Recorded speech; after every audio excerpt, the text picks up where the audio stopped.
Hey, hey, hey, welcome back to the show, you beautiful digital degenerates. As usual, it's me, Aiden, your sarcastic spirit guide through the pixelated chaos of modern gaming.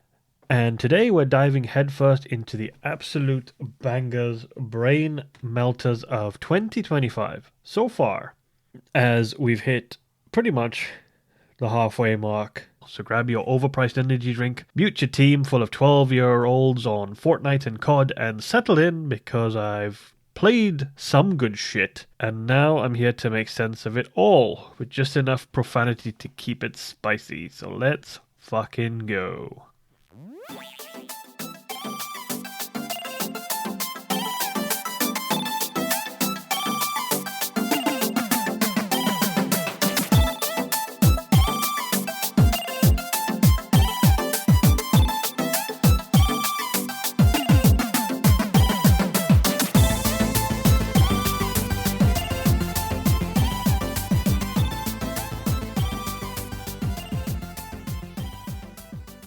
Gotta go to France by myself with the kids because I kind of fucked up and didn't manage to get the dog in a place.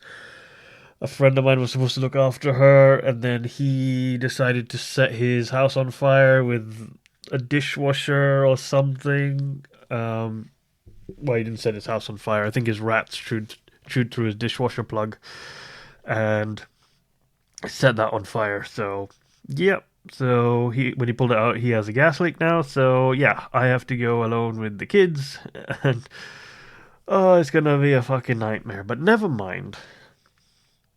So I thought I would cover the top games of 2025 so far, because there have been some good ones.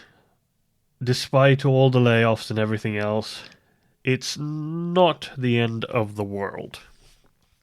Now, obviously, this list is quite long. I haven't played all these games, but I've played most of them. And it's not in any particular order. So we're kicking it off with Split Fiction, the co-op action-adventure epic, which I have played. And this is from Hazelight Studios, the folks behind It Takes Two. And It Takes Two, I'm sure, led to a lot of divorces. I know I was swearing when I played it with my mate, and I played this game as well. It's quite fun, especially when you start to kill each other. It even scored a rare perfect 10 out of 10 from GameSpot. Not that I would really follow GameSpot reviews, to be fair. I mean, the whole reason I started podcasting many years ago was because of GameSpot's bullshit. Anyway, in Split Fiction, you and a buddy play as two writers, Mio and Zoe, who get literally sucked into their own stories. The result? A bonkers mashup of sci-fi and fantasy worlds you have to co-write and co-survive together. It's got this over-the-top imagination on steroids vibe, throwing you into 20 wildly varied universes full of inventive challenges. 1 minute you're ninja running through a cyberpunk city, the next you're taming a baby dragon in a fairy tale. Each world feels totally distinct, yet the game somehow ties it all together in a way that makes sense and keeps you and your co-op partner grinning like idiots. Every level is bursting with surprises, and we constantly found ourselves saying, "Holy shit, did that just happen?" No exaggeration, delightful surprises lurk around every corner of this game's multiverse. The gameplay is a masterclass in a co-op design. Hazelight basically said, why limit ourselves to one genre, and then just went for it. You've got a platforming, puzzle-solving, shooter elements, even riffs on the other classic games. There's a part that feels like Tony Hawk's skate park tribute, and I'm not kidding. And it never gets boring because Split Fiction keeps introducing new mechanics and gimmicks at breakneck speed. Remarkably, nearly all those mechanics are so fun and polished that any one of them could have been a core of its own game. The result is an experience that constantly pulls the rug out from under you. And that's in a good way. Because one moment you're working together to solve a clever puzzle, the next you're in a gravity-defying sword fight or whipping bad guys in tandem while wall running. It's absolutely nuts, but in the best possible way. And through all this chaos, the game never forgets to be both hilarious and heartfelt. Mio and Zoe start off as total opposites, grumpy sci-fi cynic meets sunshine and rainbows fantasy lover. and watching them bicker and bond is a joy. By the end, you genuinely care about these two goofballs. Split Fiction had me laughing out loud, and I wasn't expecting some of the feelings I got from a Pew Pew co-op game, but here we are. Critics and fans alike have been losing their minds over Split Fiction, and for damn good reasons. GameSpot reviewer called it one of the most memorable, brilliant, and spectacular games they've ever played, and a new benchmark for co-op experiences. And the praise isn't just lip service. Split Fiction truly feels like a love letter to creativity and companionship. As cheesy as it sounds, it's inventive, polished, and bursting with mind-blowing moments that just had us pausing the game to yell, "You gotta see this," at whoever was nearby. And if you care about scores, it's sitting in the 90s on Metacritic, and essentially every outlet is calling it a Game of the Year contender. In other words, Split Fiction just isn't a co-op done right, it's a co-op done to absolute perfection. And better yet, you don't have to buy a game to play with your friend if your friend owns it. You literally have access to the whole game as long as they're playing it and they've paid for it. So one of you buys the game and both of you can play it as much as you like, which I think is just great. They did it with It Takes Two, so both of you don't have to spend money, so you can play it with anyone. I highly recommend this game. It's like I've done a full review on it already. But you will swear at your teammate. So if you are good friends, be ready to break that friendship. Next up is Clair Obscur's Expedition 33, which is a indie RPG out of France, which came out of nowhere, conquered our hearts and our free time. I have no idea what the fucking name is about, so don't let that artsy name fool you. This game is as crowd-pleasing as they come, blending classic turn-based JRPG vibes with some modern action twists. In fact, Clair Obscur released to universal acclaim and managed a 93 Metacritic average on PlayStation 5, which is incredible. It's making it one of the highest-rated RPGs in years, and it sold over 3.3 million copies in its first month, which, for a brand new IP from a much smaller studio, is ridiculous. So what is the big deal? Well, picture a dark fantasy world inspired by the Belle Epoque era. Belle Epoque. World inspired by I'm going to try my French accent, Belle Epoque. All vintage European flair mixed with creepy supernatural elements. The story follows a band of misfits on a mission to stop an age-erasing curse. And it will give you feelings. We're talking an emotional roller coaster with themes of mortality, grief, and finding joy in small moments. Critics praised the narrative and fantastic voice acting that brings these characters to life, and the art direction.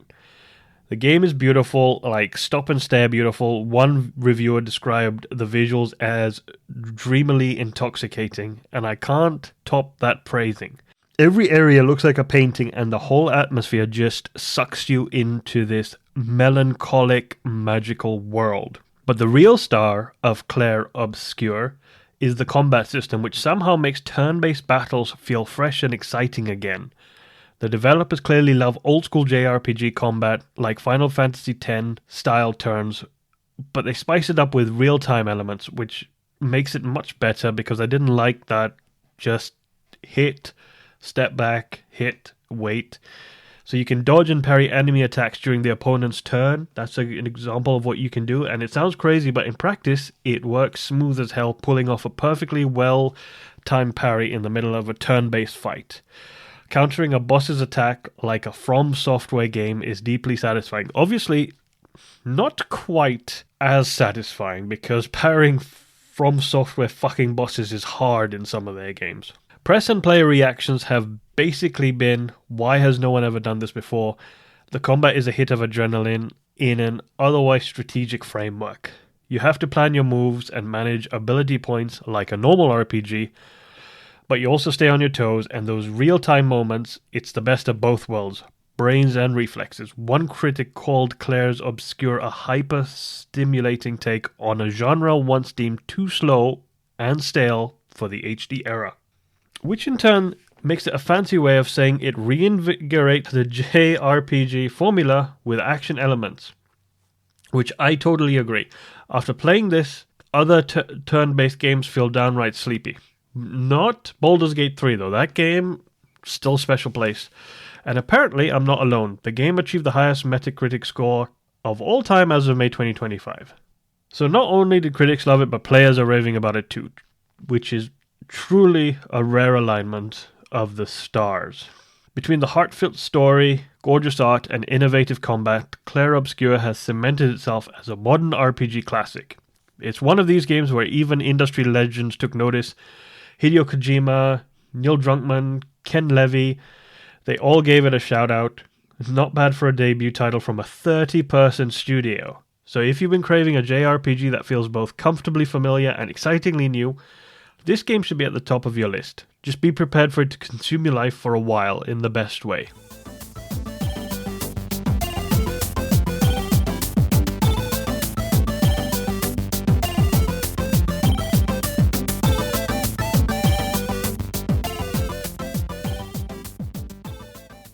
And next is Assassin's Creed Shadows in feudal Japan. Another game that I played. I played a lot of games this year.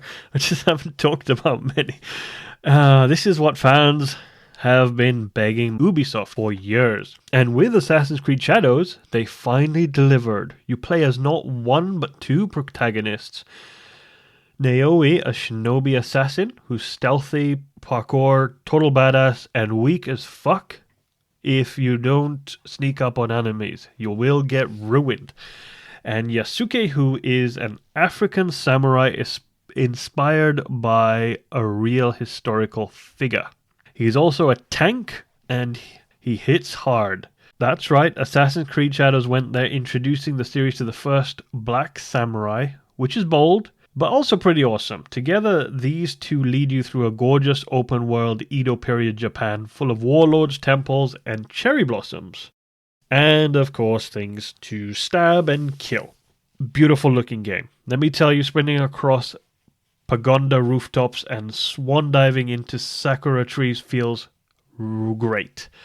The game absolutely nails the atmosphere. It's all bamboo forests, zen gardens, and moody sunset vistas.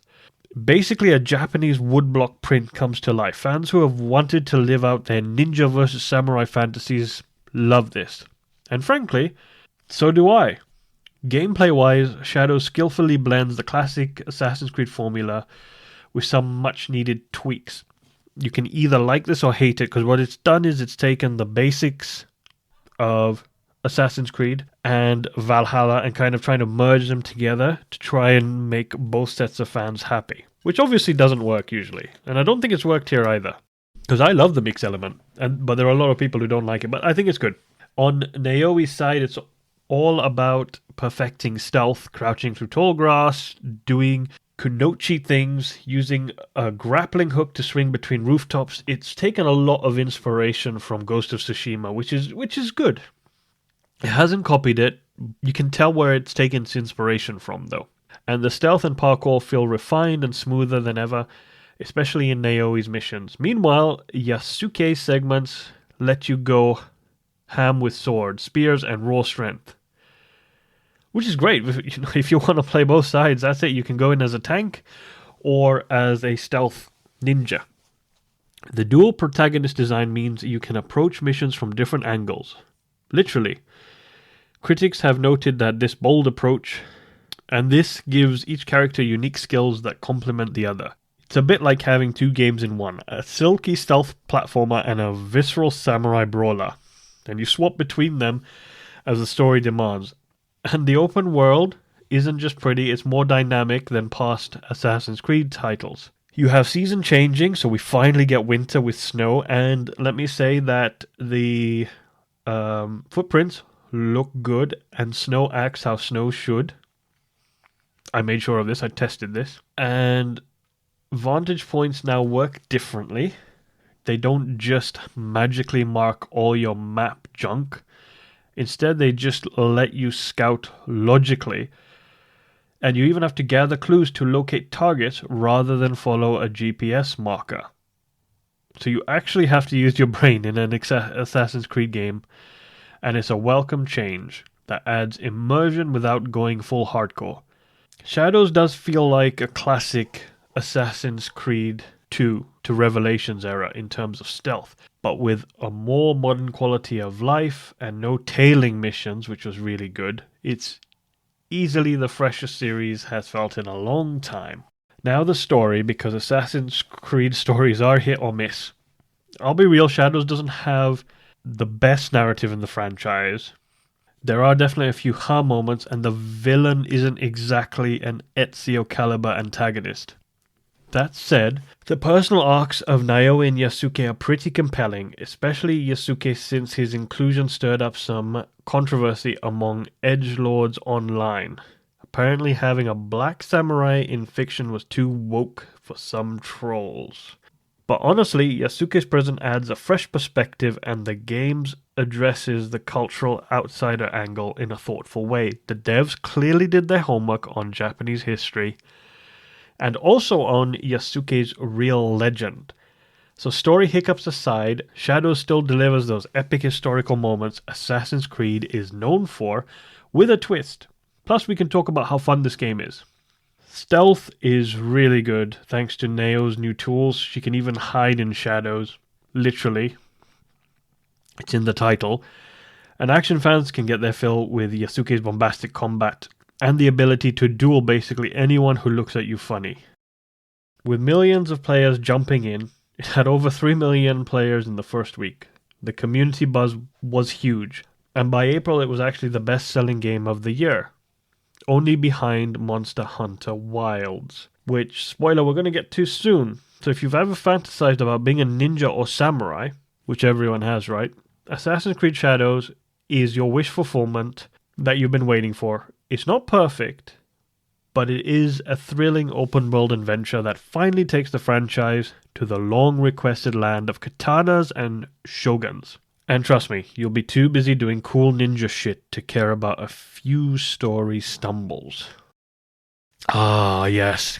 Coming in next, my personal favorite game of this year, Kingdom Come Deliverance 2. It's time to swap hidden blades for broadswords. Kingdom Come Deliverance 2 is the follow-up to the cult hit medieval RPG from a few years back, which is called Kingdom Come Deliverance, if you didn't know. And let me cut to the chase. This sequel, I've already done a show on this, so it improves on the original in every possible way.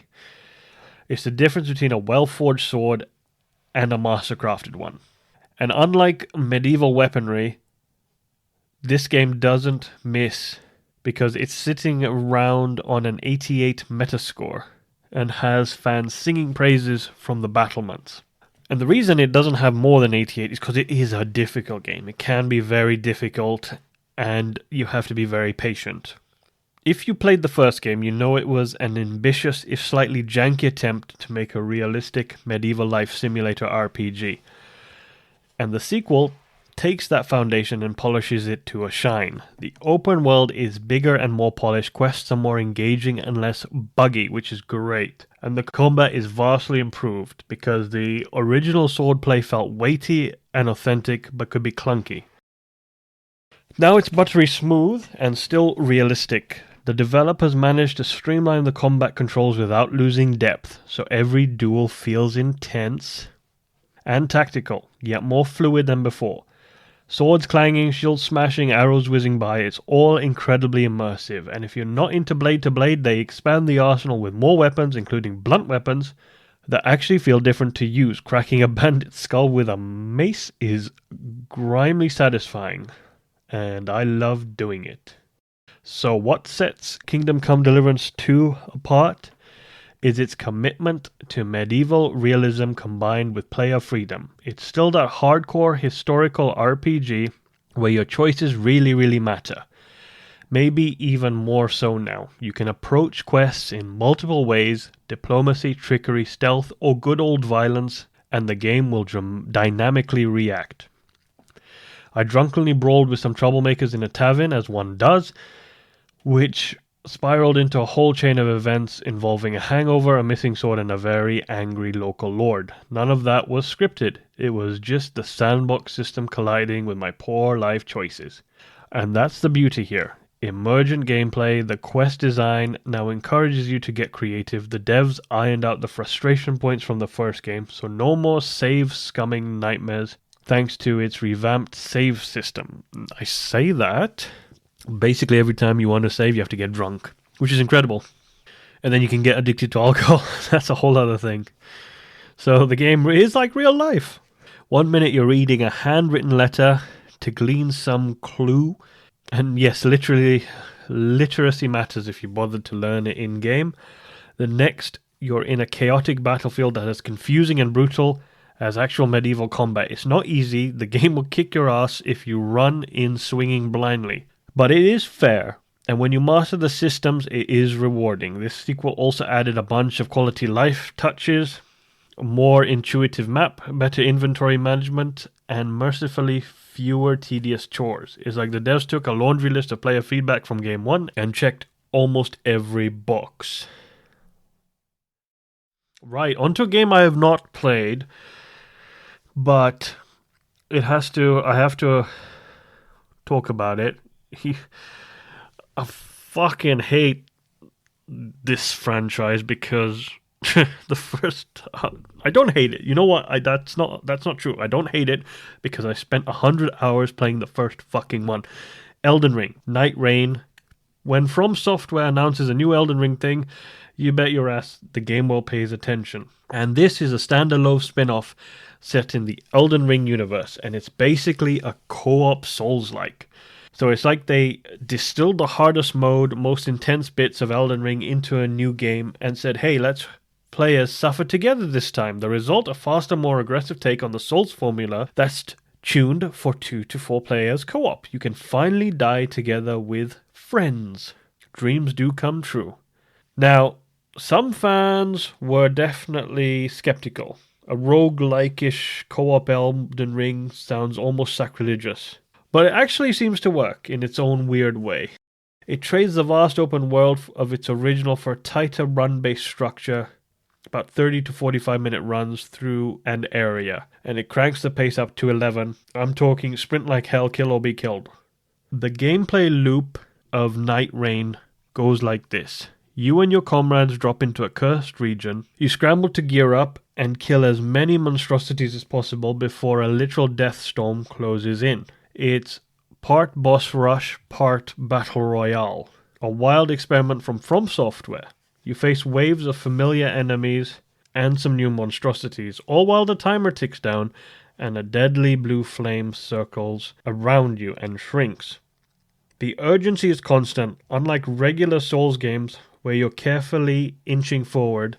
Here you're hauling ass at almost all times. They even juiced up the movement to facilitate this. You can run nearly as fast as Torrent the horse could. And you've got new traversal tricks like wall jumps and ethereal eagle that can carry you across gaps. It feels like someone hit fast forward in Elden Ring, and shockingly, it looks pretty good. The combat is still heavy and punishing, but you are encouraged to be wildly aggressive. If you stall too long, the Night's Tide, which is the storm, will fry you crispy. So you get these chaotic adrenaline pumping runs where teamwork is essential. I watched one of my friends trying it on one of the runs, and they were desperately tag teaming a giant 3-headed wolf boss while another friend tried to keep an eye on the deadly storm perimeter. They got ruined, but this game has gotten a bit more of a mixed reception. It's at an average in the high 70s on Metacritic, which is actually on the low end for FromSoft games. Obviously, the hardcore players find it too far of a departure. And yeah, if you're a lone wolf who loves solitary Souls play, this probably isn't for you. But a lot of people are saying it's good. It could have been better, of course, but it makes the list because it's an Elden Ring game, and it's still pretty good.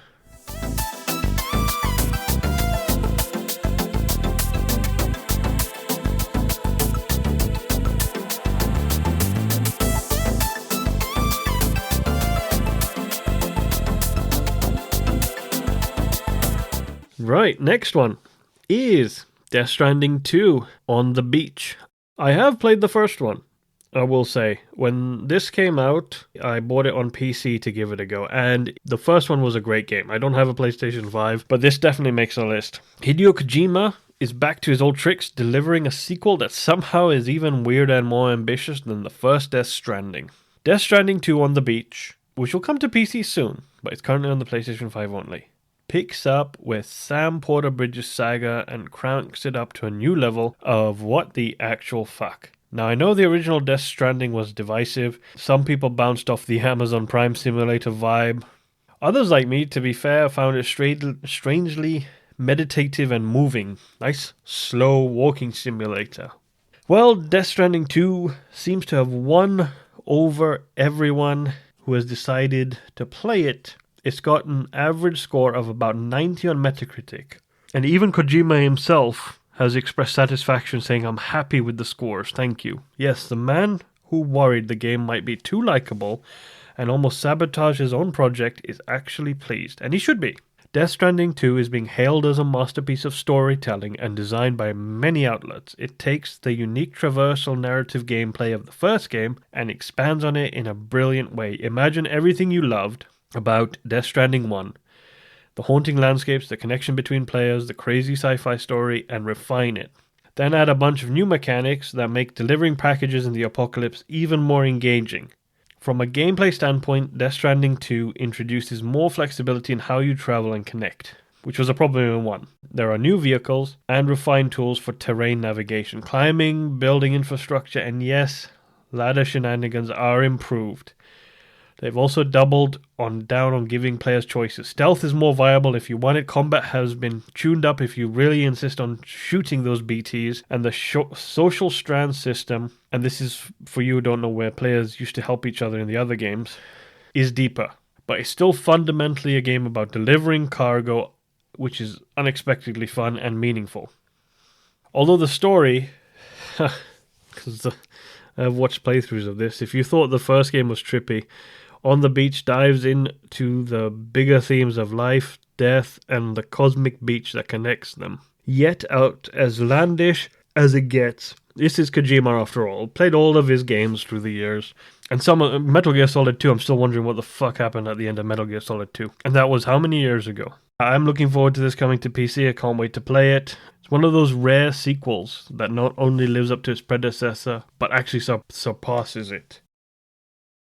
Right, coming in next was a surprising one. It's called Blueprints. So let's shift gears to something completely different. Blueprints is the indie underdog of this list. A game that came out quietly and then, bam, started pulling 9 out of 10s and 5-star reviews like it was no big deal. This one is for puzzle lovers, though it's not your typical puzzle game by a long shot.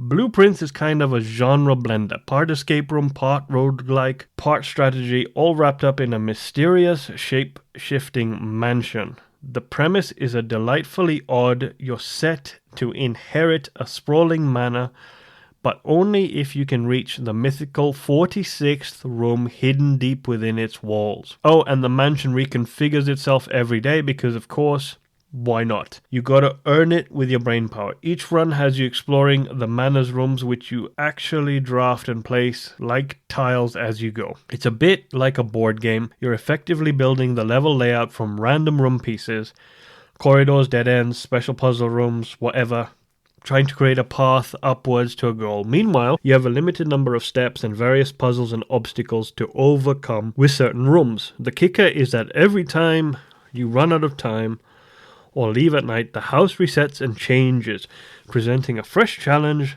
on the next run. It's addictive in that just one more try, the way roguelikes are. You learn a little more about the mansion secrets each time and you get a bit further. Blueprints' design is mind-bendingly clever. It lays complexity on you gradually, like a piece of elaborate origami unfolding. Early on you think, I get it, connect rooms to reach the top. Well, that's easy. Then it introduces color-coded rooms with special effects, items like keys and gems that persist across runs, secret interactions between room types, and before you know it, your brain is running a million miles a minute trying to optimize an ever-changing puzzle box. But, and here's the genius, it never feels overwhelming or unfair. It's challenging as hell. Don't get me wrong, I've definitely yelled at my screen with a misstep closed off my path to room 46 again. Yet it's also incredibly approachable. The core concept is so clear and the interface so slick that even when wrinkles appear, you're like, I can figure this out.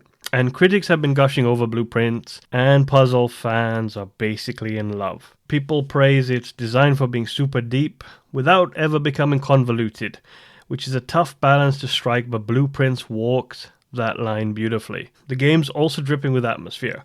It has a minimalistic story, but it works. It gives you just enough mystery to keep you intrigued about what's behind the next door or who's really pulling the strings in this weird inheritance challenge. And the audio-visual presentation sets the tone perfectly. An eerie, lonesome mansion with subtle music that makes every discovery feel significant. Honestly, I'd call Blueprints one of the year's biggest surprises. It's proof that small games with a brilliant idea can stand toe-to-toe with AAA giants. So if you enjoy puzzles, roguelikes, or better yet both, definitely try Blueprints. It's the kind of game that gets in your head, in a good way, even when you're not playing. I caught myself doodling possible room layouts on paper like a conspiracy theorist at one point. And when a game does that, you know it's something special. Here's one we've definitely all been waiting for. So kick flipping into this list. See what I did there? Tony Hawk's Pro Skater 3 and 4. A remake that had me reliving my teenage years and spraining my thumbs all over again. Obviously, if you played Tony Hawk's Pro Skater 1 and 2 a couple of years back, you know that Activision took two of the greatest skateboarding games ever made, gave them a fresh coat of paint, some modern tweaks, and it was nostalgia heaven, and a damn fine game in its own right. And this time they decided to tackle Tony Hawk's Pro Skater 3 and 4 in one package. And let's be real, I mean the airport level in Tony Hawk Pro Skater 3, the casino in 4, beautiful. The remake brings back all those classic levels, skaters and tricks, but now running at silky smooth frame rates with gorgeous updated graphics. We're talking every rail, half pipe, and secret tape looking better than you remember.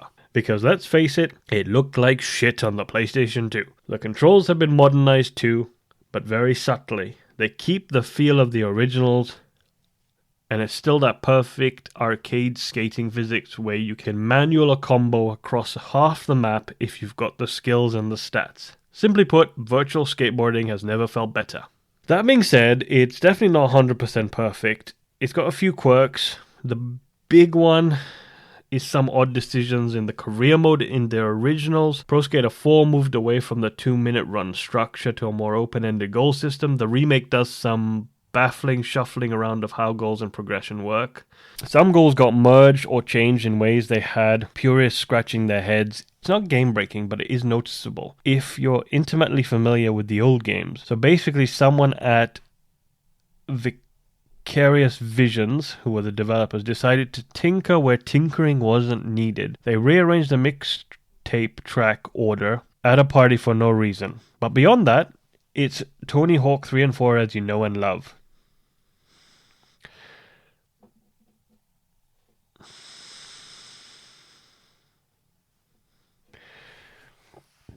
The consensus among reviewers is that aside from those career mode shenanigans, the collection is pure gold for skate fans. The level design holds up beautifully. These levels are like playgrounds for pulling off obscene combos. The multiplayer is also great, especially local multiplayer. It's split screen, and all the classic modes are there to trash talk your friends. And online mode is smooth too, so if you want to flex on global leaderboards, you can if you're feeling brave. Now all I need is Tony Hawk's Underground. That's all I need, and life will be good. Right, here's a weird one. I haven't played this one. Obviously, I played the one on the Switch, which was the Donkey Kong one, but this is Donkey Kong Bananza. So if you got a Switch too, which I don't yet, our favorite tie-wearing gorilla is back, and he's breaking new ground on the Switch 2. It's a brand new Donkey Kong adventure, and it is being hailed as a system seller for Nintendo's new hardware. So this game takes Donkey Kong in a fresh direction. Instead of the usual jungle romps, Bananza sends Donkey Kong underground. We're talking a vast subterranean world beneath Donkey Kong Island, filled with weird minerals, ancient ruins, And of course, tons of bananas. And the big twist is Donkey Kong teams up with Pauline, Mario's old flame-termed superstar singer from Odyssey. For this journey, it's a pairing. Donkey Kong still does what he does best, smashing stuff. He can literally punch through terrain in certain sections, altering levels by creating new paths or uncovering secrets, essentially weaponizing the environment. Meanwhile, Pauline brings her voice into play, shades of her musical levels in Mario Odyssey. She's got these powerful singing abilities that can shatter crystal barriers or hypnotize certain creatures. At one point, she straight up sings a jazz note to stun a charging rhino while Donkey Kong winds up a punch. So definitely have a look at some videos of this game. It is great. The vibe of Bananza is pure joy, and it has that Nintendo magic of being accessible and family friendly. And I'm really disappointed I don't have a Switch 2 to play it. The fan reception has been bananas. See what I did there? People are calling Bananza one of Donkey Kong's best outings and a breath of fresh air for the franchise. It's sitting on the mid-90 scores on Metacritic at the moment. And the reviews go, basically, if you have a Switch 2, you need to have this game. Donkey Kong Bananza knocks it out of the park. It shows that even after decades, Nintendo can still find new ways to make their franchise feel excited and new. So if you got that ape itch, Bananza will scratch it. And then some. Well, I'm happy that there are some good games on the Switch too. I was a bit worried that it was just going to be a pile of shit coming up. But Nintendo, to be fair, they always do surprise, don't they?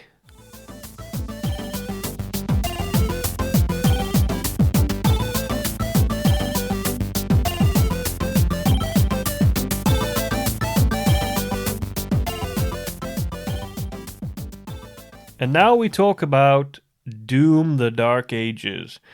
Doom the Dark Ages is id Software's bold spin on the Doom franchise, taking the demon-slaying action we love and throwing it back to the 15th century. Think a Doom guy in a full suit of armor, rocking a sword and a shotgun, carving through demons in castles and dungeons. Yeah, it's as metal as it sounds. The soundtrack is still heavy metal now with some badass Gregorian chant vibes mixed in. Fans were a bit nervous for this, a medieval Doom. It is good. Go in not thinking that comparing it to the other Dooms. Then you will enjoy it more. The Dark Ages did turn out to be a hit with the community. It does feel both like classic Doom and something new, even though I still think if they released a proper Doom game, it would have done fine. And the formula here is a harmonious fusion of run and gun gameplay and brutal melee combat. You're still sprinting at breakneck speeds, circle strafing and shotgun blasting imps in the face. But now when you close the gap, you can also cleave them with a sword or bash them with a medieval mace. It might sound like sacrilege, Doom with melee, but trust me, they nailed it. The flow is intact, you're constantly on the move, constantly killing, and sometimes you're decapitating a demon knight with an axe instead of the super shotgun, and boy is it satisfying to parry a Hell's Knight sword swing and then shove a chainsaw in their gut. Chainsaws are timeless, apparently. The medieval theme isn't just a gimmick slapped on, it's woven into the game's DNA. Levels are designed around Gothic cathedrals, plague villages, and hellish castles. You'll fight through a demon-infested monastery one moment, then dive into actual hell portals that sphere you into twisted versions of medieval battlegrounds. The atmosphere is off the charts. Imagine the bloody halls of Doom 2016 and Eternal, but lit by torches and stained glass windows with demonic banners hanging from stone walls. It's moody and a welcome change of scenery from tech labs and Mars installations. There's even sections where you ride a demonic horse, only for a couple though, it's not like a Doom cart or anything, and storm the battlefield while jibing demon hordes. It's like Doom meets Braveheart, and to be fair, I did enjoy it. Gameplay-wise, it smartly retained all the movement goodies from modern Doom, mantling, dashing. So you're still dancing around arenas, double jumping off ramparts, but then they've added the appropriate twists like the melee weapons and some cool new enemy behaviors. Some demons now carry shields or spears, so you might need to break guard with a shotgun. then finish with a sword. For example, the game encourages a rhythm swapping between guns and melee, and once you get it down, it's poetry in motion. Think chainsaw glory kills were fun. Wait till you glory kill a demon with a longsword. It's gloriously gory. And yes, still color-coded for health and ammo drops. It's as if it'd say, what if Doomsguy was a knight and just went full send on that idea? And finally, we are going to talk about Monster Hunter Wilds, Capcom's latest entry in their beast-slaying co-op action RPG. Lots of RPGs on this list. It's the way to go this year. The game has been massive among the community, as in 20 million copies sold, which is huge, and a staple of online play in 2025. Wilds takes everything Monster Hunter is known for: big monsters, addictive gear grind, cooperative hunts, and inject some fresh ideas that have people hooked all over again.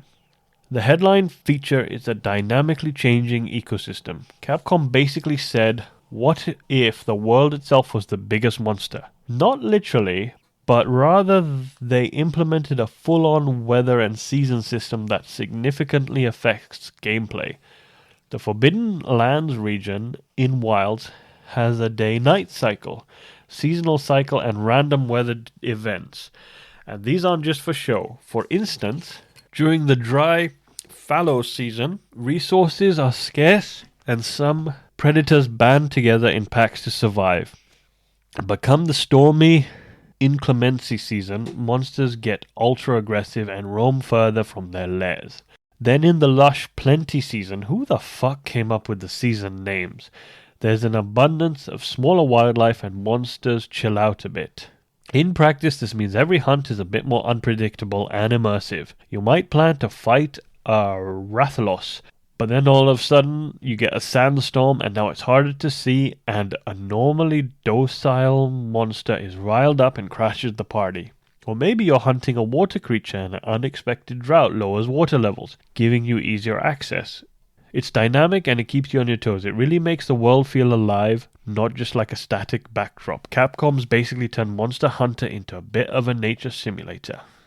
Accessibility and the welcome for newcomers has been another big focus in Wilds. Monster Hunter has historically been, let's just say, fuck off to new players.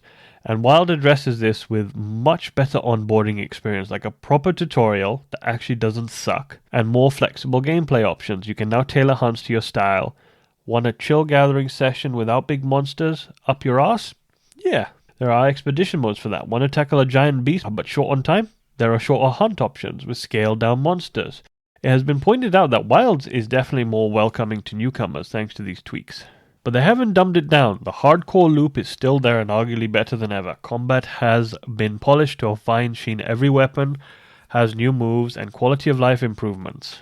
Co-op play is still at the heart of it and remains great. The game even introduces seamless drop-in co-op, so your buddy can hop into your ongoing hunt mid-fight if you need help, scaling the difficulty on the fly. So reception-wise, it's sitting in the high 80s, around the 88 mark, and player reviews are amazing. People love it and are enjoying this game. They've praised the gameplay tweaks, the polished combat, and the new systems. So to sum it up, Monster Hunter Wilds is a roaring success, the co-op multiplayer RPG of the year. We've still got 4 months left with the big releases coming in October, November. Yeah, this year is looking great for games again. Hopefully Battlefield 6 will be good. Check out the trailer of that if you haven't.